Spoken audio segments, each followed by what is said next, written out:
हिंदी के महाकवि सूर्यकांत त्रिपाठी निराला छायावादी युग के 4 प्रमुख स्तंभों में से एक माने जाते हैं। महादेवी वर्मा, सुमित्रानंदन पंत और जयशंकर प्रसाद के साथ ही हिंदी साहित्य में छायावाद के प्रमुख स्तंभ माने जाते हैं। 3 वर्ष की अवस्था में माता तथा 20 वर्ष की अवस्था में पिता को खोने के बाद भी संघर्ष का साहस नहीं गंवाया। पिता की छोटी सी नौकरी, अनेक असुविधाओं तथा मान अपमान का परिचय निराला को प्रारंभ में ही प्राप्त हो गया था। उन्होंने दलित, शोषित किसान के साथ हमदर्दी का संस्कार अपने अबोध मन से ही अर्जित किया।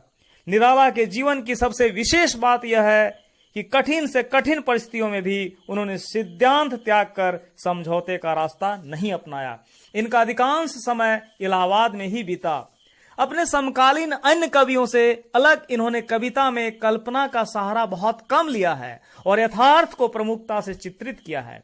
1930 में प्रकाशित अपने काव्य संग्रह परिमल की भूमिका में इन्होंने लिखा, मनुष्यों की मुक्ति की तरह कविता की भी मुक्ति होती है।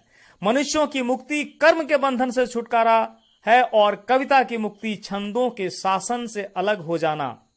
अनामिका, परिमल, गीतिका जैसे काव्य संग्रहों से साहित्य के क्षेत्र में इन्होंने धूम मचा दी। सूर्यकांत त्रिपाठी द्वारा रचित उत्साह कविता का सारांश इस प्रकार है। उत्साह कविता निराला जी के पसंदीदा विषय बादल पर रचित है।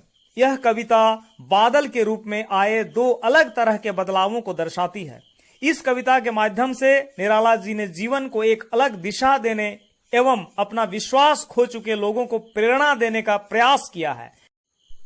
कवि ने बादलों के आने के जिक्र के जरिए जीवन से निराश और हताश लोगों को यह उम्मीद देना चाहते हैं कि चाहे जो कुछ हो, लेकिन आपके जीवन में खुशहाली जरूर लौटेगी और आपके अच्छे दिन जरूर आएंगे। इस कविता के माध्यम से उन्होंने यह भी संदेश दिया है कि जिस तरह बादल बेजान पौधों में नई जान डाल देते हैं, वैसे ही मनुष्य को सारे दुखों को भूलकर अपने जीवन की नई शुरुआत करनी चाहिए और जिंदगी में हमेशा आगे बढ़ते रहना चाहिए।